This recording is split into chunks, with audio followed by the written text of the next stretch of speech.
Hello and welcome to my full review for Wrestle Kingdom 11. A couple days ago, I did a reaction to the Kenny Omega and Okada match. So today I won't go too much into that as I already have, but I'm going to do my full review for the show. And I guess let's start off with the pre-show, the New Japan Rumble. I only have two notes here. I'm not like New Japan Rumble is meant to be fun. Have a bunch of the old legends come out. I was happy to see Billy Gunn back in New Japan. I know he was part of. I'm pretty sure. I think he was part of World Tag League or something like that. But seeing him back was pretty good. And I was happy to see Michael Elgin win. Last year, I think Jado won.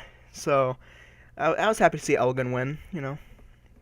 Anyway, let's go into the Tiger Mask W versus Tiger the Dark match. I'm not really into anime, so I don't know if there was any story on why these two characters don't like each other. I wouldn't have known it. So I was more excited to see the fact that it was Kota Ibushi and ACH. And honestly, I think these two could do better. I didn't hate the match. I also didn't think the match was that great. It was a solid match, but personally, I think these two could do a lot better. At least I know Kota can, and I know ACH can because I've seen him have great matches before. I don't know if it was just a thing of them not clicking together that well, or the whole. I don't know, but it was a predictable match. Tiger Mask W is gonna win. Anyway, that's my thoughts on that match. Okay, now to the junior tag team match for the Young Bucks and Roppongi Vice. I love both these two teams. I love them both. I thought it was a great match. The Young Bucks, amazing. Roppongi Vice, doing good work. I'm trying to think of a specific. I like the finish, right? In New Japan, you don't get many roll-up victories. But when you do get roll-up victories, it just solidifies it as a potential near fall for other matches, right? And I like the way they did it, with a more bang for your buck attempt, and then, I think it was Rocky rolling up Matt and Beretta holding down Nick. But I just felt like it was all good, and then after the match, them going up to Carino and Kevin Kelly and saying, that's all right, we still got these, showing off their PWG tag champs and the Ring of Honor tag titles. And I guess they're Super Kick Party tag titles, which, don't really mean anything, but they're pretty cool. Whatever. All right, now this is going to be a quick review. Just I might I'm not re-recording this after I watched it a second time. Yeah, whatever. Anyway, here we go. We are gonna have the third match on the card here. It was the 6-man gauntlet match for the never openweight 6-man tag team titles. Yujiro. If there's anything I can look forward to Yujiro, it is seeing beautiful women with Yujiro, right? I just love the whole commentary banter with them out there. Like, they don't just add to the fact of, ooh, they're pretty. They add to Carino and Kevin Kelly riffing off each other on commentary, where Kevin Kelly's like, ooh, you're looking at me. He's like, no, I'm married. No. That when it comes to the women, that was the best part about them all. They're beautiful, but the whole riffing from the commentators was probably the best that came from them. I love Page, right? I love Adam Page, or Hangman Page as he's now called in New Japan. I always liked Page. I liked Page before he was a member of, I think it was called Decade, or The Decade, with BJ Whitmer, and I can't remember who else was with them. I knew that it was BJ Whitmer and Jimmy Jacobs, and then Jimmy Jacobs left for WWE to be, I don't know what Jimmy Jacobs is doing there, a writer I think he is, or something like that. And then it was just Whitmer and Page, and then they brought in Carino's sons, Colby Carino or something. I loved Page before that, I loved him during that, and now I love him after that, especially as a member of the Bullet Club. I think he fits in with that whole group just perfectly. Anyway. Okay, yes, here. I like Yoshihashi's wrestling. I like him in the ring. but there's just something about Yoshihashi I do not like. I don't know why. I can't even put a finger on why I do not like Yoshihashi. I can't put a finger on it. I just don't. I just don't. I don't know why. Anyways, Will Ospreay. I'm not gonna go too much into Will Ospreay, because Will Ospreay is amazing, and I think everyone pretty much knows that. I mean, Will Ospreay is amazing. However, in this match, I thought Ricochet was better. You know what? I think Ricochet was a lot better than Will Ospreay in this match. He was more crisp in the ring, and I just like Ricochet better in this match. Anyway, and on to, I'm gonna try and say this. Ingobernables de Japón, or de Japón, or however you pronounce it. Man, I love that group with Naito, Evil, Bushi, Sonata. Man, Sonata. Whew, Sonatas. I mean, when Sonata was in TNA, I didn't like Sonata. Now he's in New Japan. I love Sonata. I think that just shows New Japan is a lot better than TNA. Or, I mean, I'll say this. I think New Japan is a lot better than WWE. In terms of quality. In terms of popularity, WWE still takes the cake. But in terms of match quality and consistency, it's got to be New Japan. They're just far more consistent and far better quality wrestling-wise than WWE. All right. And that, I wrote these notes on Bullet Club and Chaos's record throughout the night, and I'm not even going to comment on Ingobernables de Japón, because they just won every match they were in. So, I mean, I think they had 3 matches, so they're 3-0 throughout the entire night. But Bullet Club at this point was at 0-2, and Chaos was at 1-1. Because Chaos won the junior tags, and that's about the only match they had at this point. This is where in this next match here after that, before I continue on, the match was great, the 6-man match, and I don't think it could have been any better, to be fair. It was a good match.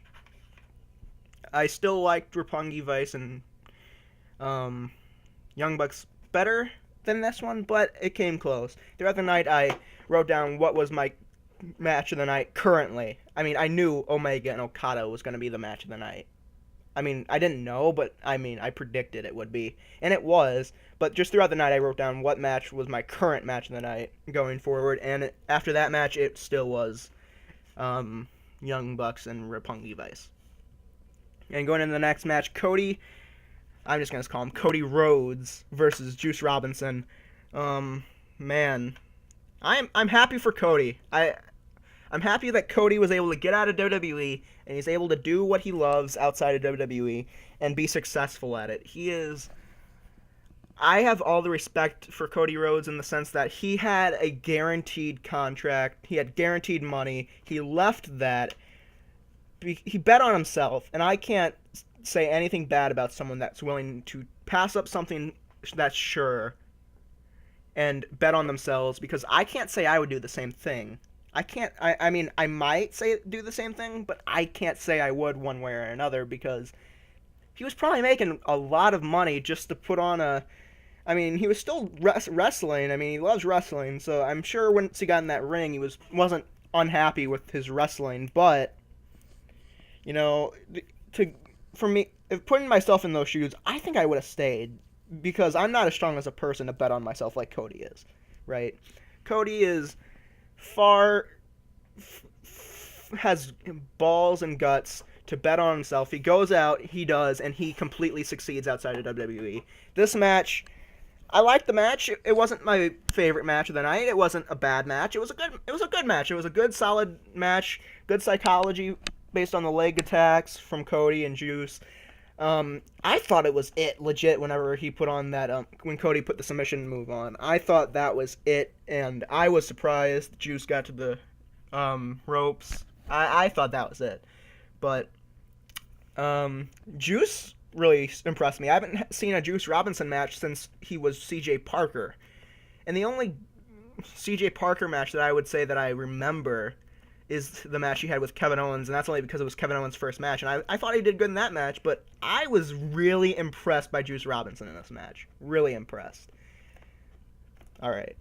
Going on to the next match, at this point, Roppongi Vice and Young Bucks were still my favorite match of the night. This one topped Young Bucks and Roppongi Vice for me. Adam Cole and Kyle O'Reilly. Adam Cole, I mean, he's done it something no one else has ever done. He's the 3-time Ring of Honor World Champion. There's been rumors of him going to WWE because he lost the belt so quick. Now, in hindsight to that, I was also one of those people that thought he lost the belt quick. Why would he lose it that quick, especially to Kyle O'Reilly? I thought he's going to WWE. But after this match, I see it perfectly. It lines up. What could Ring of Honor do? How could they make Adam Cole's next title run most memorable? Having him beat Jay Lethal, who had been champion, I think, a year, right? Now, that's memorable. However, having Adam Cole then, let's say before that, Adam Cole beats Jay Lethal and he goes on to have a year-long title reign, right? That's good, all good and great, right? You have this big story. He beat a guy that was a year-long champion, and now he's a year-long champion. But I think this is a better story if he goes on to be champion for a long time, right? He is the very first Ring of Honor star to win the ROH World title outside of, I think it's the first person to ever win the title outside of Ring of Honor, and to win it in front of 40,000 people in the Tokyo Dome, right? That's a big story if he goes on to have a lengthy year-long title reign, right? He won this championship in Japan. He won it a year ago. If he's still champion next year, and I don't think he will be. I think all in all, predictions. I think he'll be in Ring of Honor. With him, unless he loses it real quick to somebody else, I don't see him signing with WWE anytime soon. Maybe he signs another year-long contract with Ring of Honor. I don't see him being the world champion of Ring of Honor that long. Although I wouldn't put it past Ring of Honor to do it because they did it with Jay Lethal. But they just had a year-long champion. I don't think they necessarily need Adam Cole to have it for a year. I think he maybe... I don't know if he drops it to Kyle O'Reilly again. Maybe he does whenever he does drop it. I don't know. But overall, this match was great. At this point, Bullet Club is 2-2 in the night. Anyways, good match, new match of the night. But then we get to the very next match, the heavyweight tag match, and guess what? This match is new match of the night. Jesus. First thing I gotta say about this match, I hate Toriano, right? And the only reason I hate Toriano is because he's in, championship matches for the past 2 years, maybe 3 or more, right? And he's a comedy act. But the comedy acts are supposed to be for the New Japan Rumble. And I would be alright if Toriano was in the New Japan Rumble. I wouldn't say I hated Toriano. I would say, Toriano, he's pretty funny, ha ha ha, right? But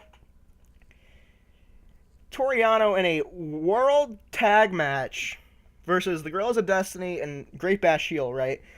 Not where I would put him. Half the time I was just looking at during their entrances while he was showing off the titles that he stole and the trophies he stole. I was just waiting for I was just hoping Tomohiro Ishii would just fucking kick his ass upside the head or do something, right? I knew it wasn't going to happen because they're both in chaos, but then throughout the match, I just didn't like Toriano. However, this match was my next match of the night. Actually, hold on a second. Was it? I'm looking at my notes. I don't think it was. I still think at the time I liked Adam Cole and O'Reilly better than this match. And I think I'm still going to have to say that because I haven't rewatched it again to say one way or another. But anyway, very good match despite my hatred of Toriano. Great, man, the commentary. Steve Corino couldn't stop laughing because they just kept saying fuck to each other. Fuck you, shit, you son of a bitch. Man, I couldn't stop laughing either. It's weird to say that Grown men can laugh at other grown men cussing just for cussing. I mean, it's not like they're even coherently cussing. They're just cursing each other out randomly, and it's, for some reason, still funny, right? Don't know why it's still funny, but it is. But in the end, Toriano... Oh, my God. Right? So I've already went on about how I hated Toriano in this match because he's a fucking comedy act, right? Well, even more, I hated the fact that he won the match. I was rooting for Great Bash Heel to win this match, right? I mean, in story, you're supposed to feel bad for the Great Bash Heel because they, Hamna and Makabe, won World Tag League, won the opportunity here, yet Ishii and Toriano get in the match, and you're supposed to feel bad for Great Bash Heel because they're supposed to get their match.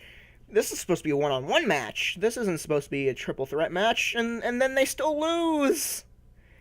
I mean, I would have been I mean, to be honest, I wouldn't have cared who won, except it's Toriano. It's freaking Toriano. And I will have to take...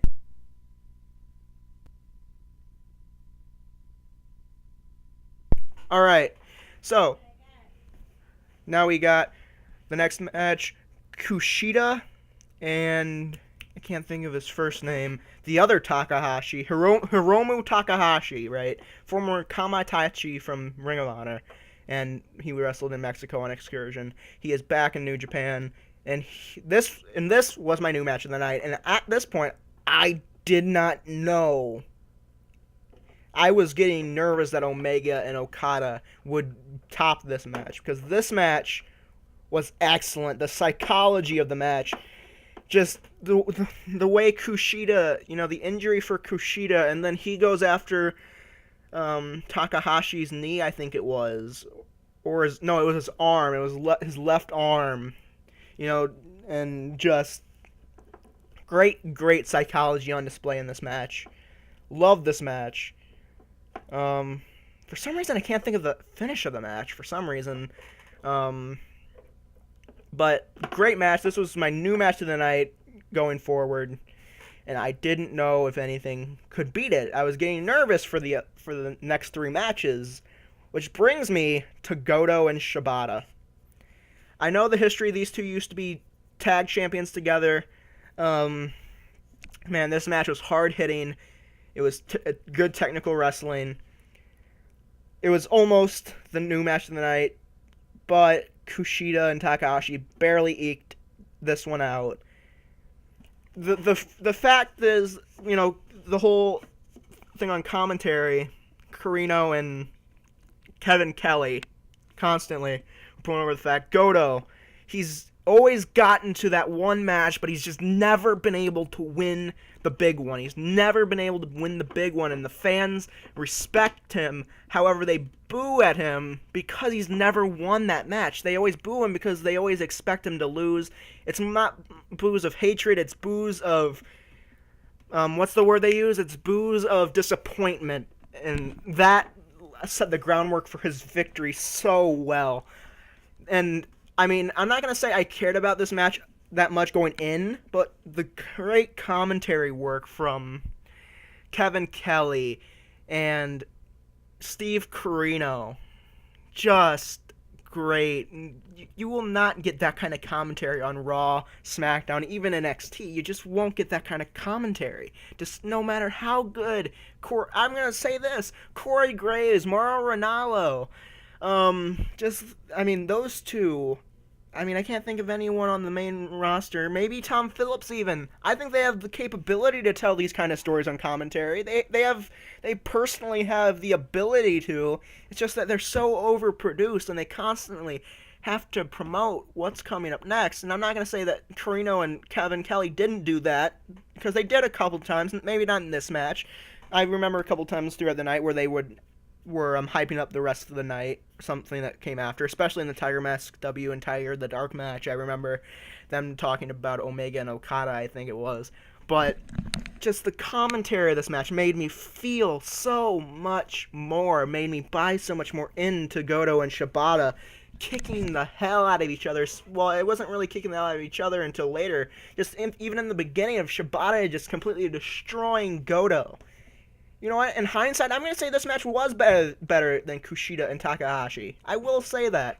And in hindsight, Shibata and Goto, I will say, because of the story that was told, maybe not the actual wrestling in the match. As a wrestling match, I think Kushida and Takahashi was better. But in terms of the story, Shibata and Goto, just the story told by the commentators, matched what was happening in the ring so beautifully.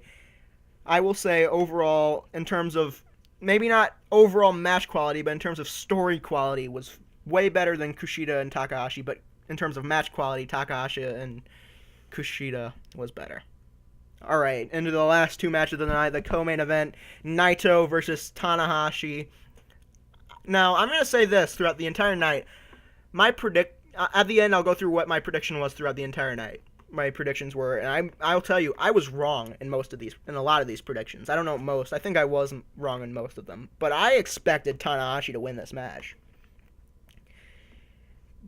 And first thing I wrote down here in my notes was, Naito's entrance is very simple. It's very simple, but just the simpleness makes it awesome. It is so awesome. Just how simple it is, and how it got the fans going. Just a very simple entrance. It's like the Undertaker's walk down to the ring. It's so simple, and yet so good, right? And in the match, I mean, I'm going to have to say this about every match. I don't think there was a match where psychology was thrown out the window that much, right? Every match had good psychology to great psychology, and this is a great match with psychology about how, you know, Tanahashi, right? Naito went after Tanahashi's left knee. So in return, Tanahashi's like, you're going to take my left knee out. Well, I know your right knee is hurt, so I'm going to hurt your left knee so that both knees are hurt, right?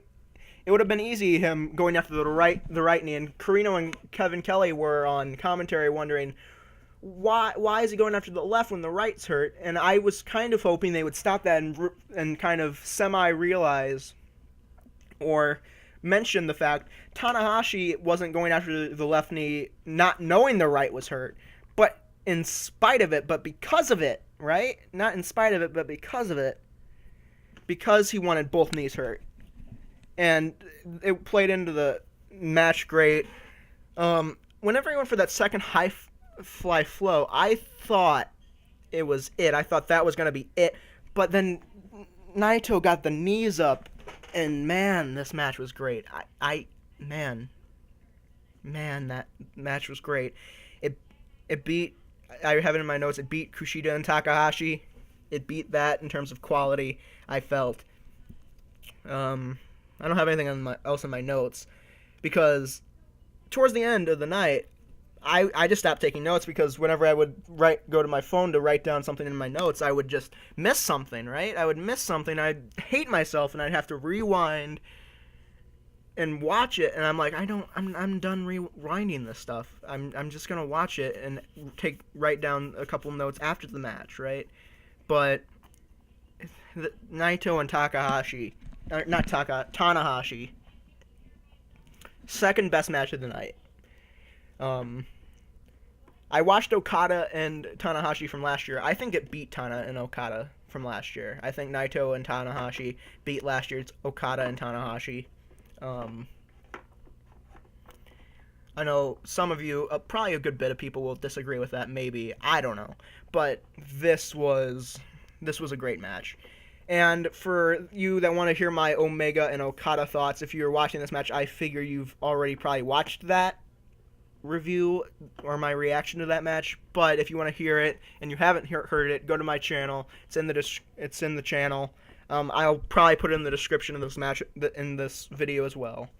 Okay, so I wanted to start with this. I forgot, so I'm going to end with this. I'm going to go through what my predictions were for the night. I didn't have a prediction for the Rumble. I just didn't, because you don't know who's in it beforehand. Out of everyone, if I would have picked someone, I probably would have picked a Japanese guy.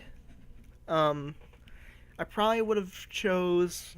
I don't have a list of all who was in it in front of me right now, so I couldn't tell you who I thought it was gonna be. But if I had to pick someone, I would have said someone Japanese. But it was nice to see Elgin win. Also, I hate Cheeseburger, but I love him in this spot because that's what the New Japan Rumble is supposed to be. It's supposed to be comedy. See, that's the thing with Toriano and Cheeseburger, right? They're both comedy acts. If you would have reversed them, I would have said I love Toriano in the Rumble and Cheeseburger in the other match. But no, I mean, they both should have been in the Rumble, in my opinion. Anyway, let's continue on. Tiger Mask W, Tiger the Dark. I thought Tiger Mask W was going to win, obviously. So that was one in my favor and one against my favor, I guess, if you count the New Japan Japanese guy prediction. The junior tag match, I thought the Young Bucks were going to win. So that's 2 against me there. The 6-man tag belts, I thought Chaos was going to win. So that's 3 against me. Cody and Juice Robinson, I thought Cody was going to win. Cole and O'Reilly, I thought O'Reilly was going to win. So that's 4 against me. Yay, 2-4. 6-man heavyweight tag match. Okay, I lost my spot. Hold on a second in my notes. Here we go. Okay, so I thought,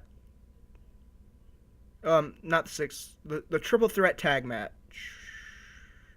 Yeah, the triple threat tag match. Okay. I thought that Great Bash Heel was going to win. I thought Great Bash Heel was going to win. And they did not. Toriano. Goto and Shibata. I thought Shibata was winning this match. So I think that's 5 or 6 against me. I'm going to say 5. 5 to my 3. Win. Yeah, okay. Naito and Tanahashi. I already said I thought Tana was going to win. So that's 6 against me, 3 for me. Omega and Okada.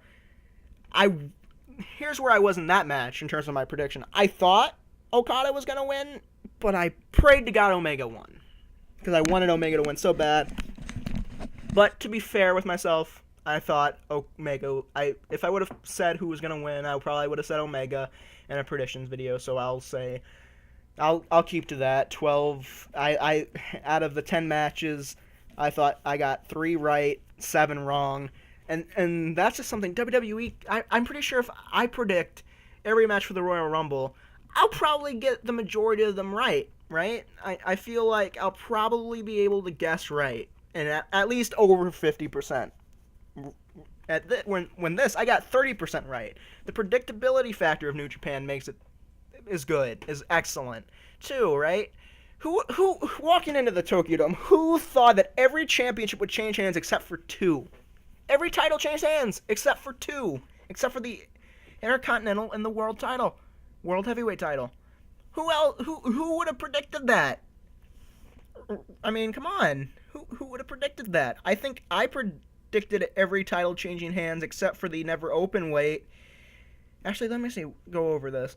Okay, I predicted the world title would change. I predicted Naito Tanahashi would win. I predicted Shibata would win that, so that's only 2 title changes. I thought Kushida... Oh yeah, I didn't even tell my prediction for Kushida and Takahashi. I thought Kushida was going to win, so that's... Yeah, that didn't happen.